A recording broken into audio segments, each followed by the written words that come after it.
Welcome back to Long Covid Doctor, an educational series for long Covid sufferers. I'm Dr. Tim Robinson, formerly a family doctor, GP for 30 years, now working in Long Covid Services for 5 years.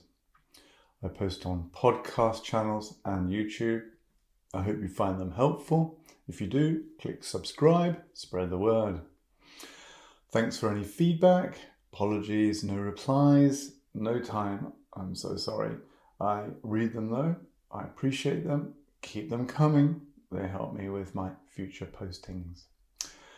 Another apology, my usual disclaimer. It's important. Any advice or treatment I mention should only be considered after talking to your own doctor. So here we go. This talk is on Mast Cell Activation Syndrome, MCAS for short, MCAS in Long Covid. I've divided the talk up into two parts to make it less overwhelming and less tiring.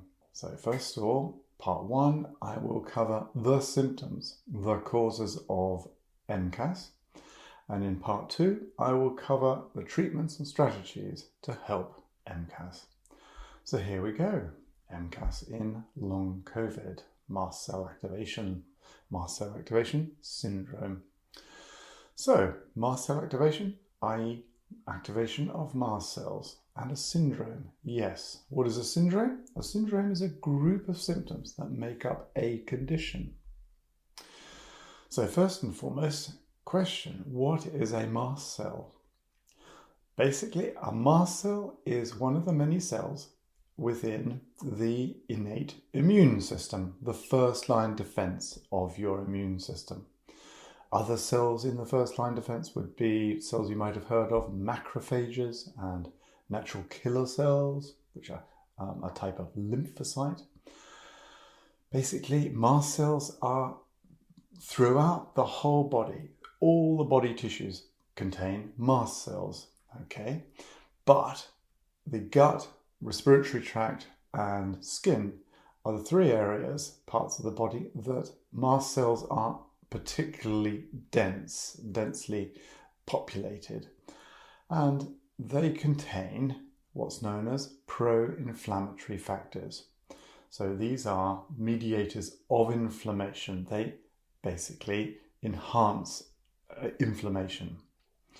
And any one mast cell will have up to 1,000 different mediators, these inflammatory factors. The inflammatory factor of in greatest sort of volume and presence within a mast cell is histamine. And then finally, mast cells are basically larger cells, and on the surface of those cells they have receptors. Okay, these receptors are the histamine 1 and 2 receptors. Histamine 1, H1, histamine 2, H2 receptors. There are many other receptors as well. And a receptor is a sort of like a lock and key principle. So it is the lock, okay, in which a key will slot into it. Okay, and I'll come to that in a minute. So that's what mast cells are, and that's where they are, or that's where they are, what they are and where they are. But what do they do? Mast cells basically defend us against invading viruses and bacteria. Okay, viruses and bacteria lock into this receptor that I've just explained, the lock and key principle. So in a way, the virus, the bacteria, is the key that slots into the lock, the receptor lock on the membrane lining of the mast cell. When that key goes into the lock, when the virus goes into the receptor, the cell membrane breaks down. It opens up, if you like. When it opens up, it releases the contents of that mast cell. And like I said, inside the mast cell, there are up to 1,000 inflammatory mediators, of which histamine is in the majority. So those mediators, and in particular histamine, is released into the surrounding tissues. Okay, so what happens when all that histamine is released into the tissues? What are the effects of histamine? Well, as I said, the majority of mast cells are in the gut, the skin, and the respiratory tract. So let's think about each in turn. What effect does histamine release have in the gut? Well, in the lower gut, in the lower intestine, that can lead to a change in bowel habit, semi-form motions, more frequent motions, also colicky abdominal pains, like in irritable bowel syndrome, and bloating and distension and excess gas. In the upper gastrointestinal tract, the upper gut, that can lead to indigestion and heartburn and discomfort in the top of the abdomen, what we call the epigastrium. Another effect of histamine in the gut is food intolerance and sensitivity. Patients are reporting to us that they've always been able to eat everything, but since having COVID, that has become long COVID, they've also developed intolerances to typically wheat and dairy, and then that leads to those symptoms of loose motions and indigestion, etc., etc. So those are the effects of histamine within the gut.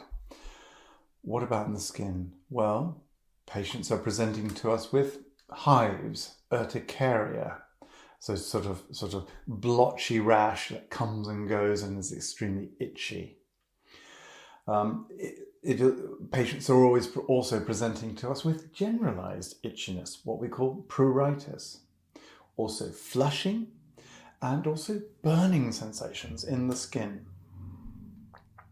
And then the respiratory tract. Patients are presenting with an interesting sort of combination of symptoms, and mostly upper respiratory tract. So congestion in the nose with secretions, sinus congestion and fullness and discomfort, a postnasal drip, sort of, mucus and catarrh going down the back of the throat, and sneezing, and sometimes even wheezing. So in a way, this is beginning to sound a little bit like hay fever, isn't it? And then the wheeziness is a little bit like asthma. Other symptoms, having covered the skin and the respiratory and the gut, other symptoms occur because of histamine affecting other tissues. So the muscles and the joints contain lots of mast cells in their connective tissues. And when they are triggered off, then that brings about pain. There are mast cells in the brain tissues, throughout the brain tissues, but particularly in what's known as the limbic system, so the emotional and the memory system. So that leads to brain fog. And then a lot of patients are also describing sort of feeling lightheaded and sort of feeling their heart, the sensation that they can hear their pulse in their ears and feel their heart beating in the chest, palpitations. These are dysautonomic symptoms. And this is because there are lots of mast cells in the brainstem, the area that controls the automatic autonomic nervous system. So that if the mast cells are triggering in the brainstem, that causes dysfunction of those, what we call nuclei in the brainstem, that control the autonomic nervous system. And so it becomes dysfunctional autonomic nervous system, otherwise known as dysautonomia. So those are the presenting symptoms of mast cell activation syndrome. Those symptoms go together as a picture, a combination of symptoms. And like I said, the definition of a syndrome is a combination of symptoms that suggest a condition. So this combination of symptoms suggests the condition of mast cell activation, and that's why we call it mast cell activation syndrome. That's the diagnosis based on those symptoms. A lot of people ask, well, can't we measure it? Can't we make the diagnosis on lab tests, on laboratory tests? Can't we measure something? Well, yes, we can measure aspects and elements of the mast cell components, okay? So, for example, we can measure tryptase. We can measure another component called chromogranin A. But both are not that reproducible and not that reliable and lead to false negatives. So tryptase is a common one that's requested, but in actual fact, tryptase is only elevated in severe anaphylaxis. And in order to detect it, you have to take that blood test within 2 hours of anaphylaxis. So anaphylaxis is severe, sort of extreme allergic reaction. Okay, allergic reaction. If you take the blood test greater than 3 hours, then the tryptase level has dropped down to normal again. So in a way, it's a false negative, even in the context of taking the blood for anaphylaxis. In mast cell activation, you're not going to get that peak of tryptase elevation and release. And so actually, a tryptase level that comes back negative doesn't really tell us one thing or another. It doesn't confirm that you might have mast cell activation or that there has been some sort of adverse event that has led to dumping of tryptase into the circulation. So basically, blood tests looking at markers for mast cell activation really aren't that relevant or helpful. And then you can actually send urine samples off for breakdown products of histamine. Sounds like a sensible thing to do because the problem is to do with excessive histamine in the tissues. So let's see if we can sort of look to see whether there are excess breakdown products of histamine in the urine, which you can do. And also you can you can also send the urine specimen off for prostaglandins and leukotrienes, who are basically inflammatory components, part of the inflammatory reaction process as well. So you can do that. It's a 24-hour urine specimen, which is not that difficult to do. It has to be then frozen. It has to then go to a specialized lab. So the long and short of it is actually, these tests are not overly helpful. They're not routinely requested and they're not widely available. So the long and short of it is that actually, yes, we can measure something that may point towards the diagnosis of mast cell activation syndrome, but in actual fact, in the real world, in reality, those tests are not very helpful. So therefore, it does come back to making the diagnosis on the combination of symptoms. And then we confirm the diagnosis on the response to mast cell activation treatment, which I will come onto in section 2. So, what should we do? Well, first and foremost, what do we do when we develop any symptom that's out of the ordinary, which is indicative of something's not quite right? We go to the doctor, don't we? Okay, we report something new to the doctor and ask for help, ask for explanation, ask for help, and maybe ask for treatment. The reason why we do this, rather than just sort of carry on and sort of try and sort of put up with the symptom is that we don't want to be COVID blind. We want to report that symptom to the doctor so as we can exclude other causes for that symptom. So, all because you've got long COVID and you've got this new different symptom, it doesn't necessarily mean they are associated. They may be just coincidentally there at the same time. We don't want to explain symptoms away to long COVID, not having excluded other causes for those symptoms. So safety first. Go to the doctor and tell the doctor what is occurring. The doctor will ask you all about your symptoms and basically probably want to do an examination. The doctor will probably ask about other past medical history that you might have. So, for example, I talked earlier about the effects of histamine on the respiratory system. Sounded a bit like hay fever, didn't it? Well, maybe you've got a past history of hay fever and the hay fever's worse now. Or likewise asthma. The doctor will ask him or herself, basically, is your asthma optimally controlled? So may adjust the treatments, etc. What the doctor is also doing at the same time in the whole process is ruling out any symptoms and signs which are worrying. Okay, symptoms and signs, red flag symptoms and signs, which could be indicative of other conditions. So remember what I said about the mast cell effect or the histamine effect in the gut. Well, it causes a change in bowel habit. Can do.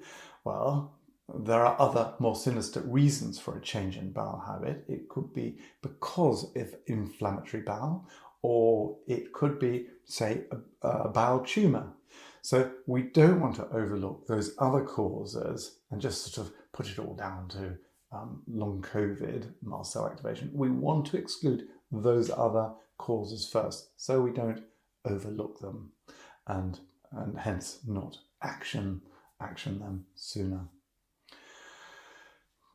In this whole process, if the GP has sort of teased out various symptoms, the GP may say, those upper respiratory symptoms, those hay fever-like symptoms, well, let's see how you respond to hay fever type treatment. So antihistamines, for example, or nasal steroids, or a topical steroid if you've got some sort of skin, eczema-like rash.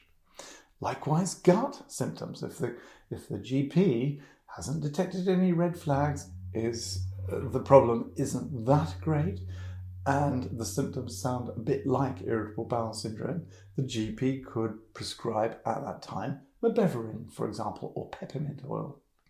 So,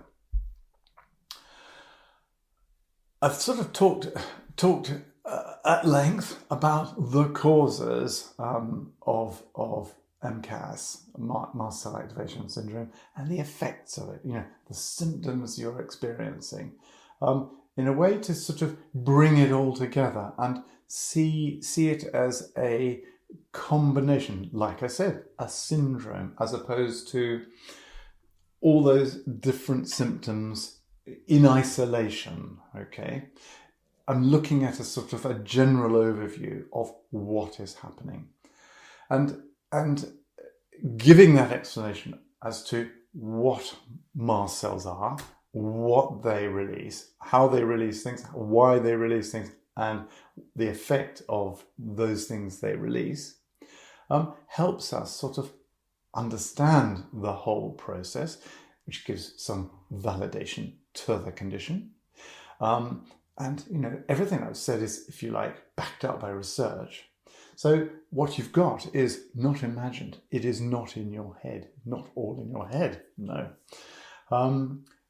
Knowing all that, it gives you, helps you with acceptance of your condition and sort of peace of mind, consequently. But more importantly, it helps guide the management of the condition of the mast cell activation syndrome, and helps the doctor, us, to be able to advise accordingly in order to dampen down these annoying symptoms. So that's what we're in the business of. So there we are. That's part one of my talk. Mast cell activation in long COVID, what our patients are experiencing and their causes. So in part two, I will talk about how we're going to tackle them, the treatments and the strategies. And so, without any further ado, I will look forward to seeing you there. See you there.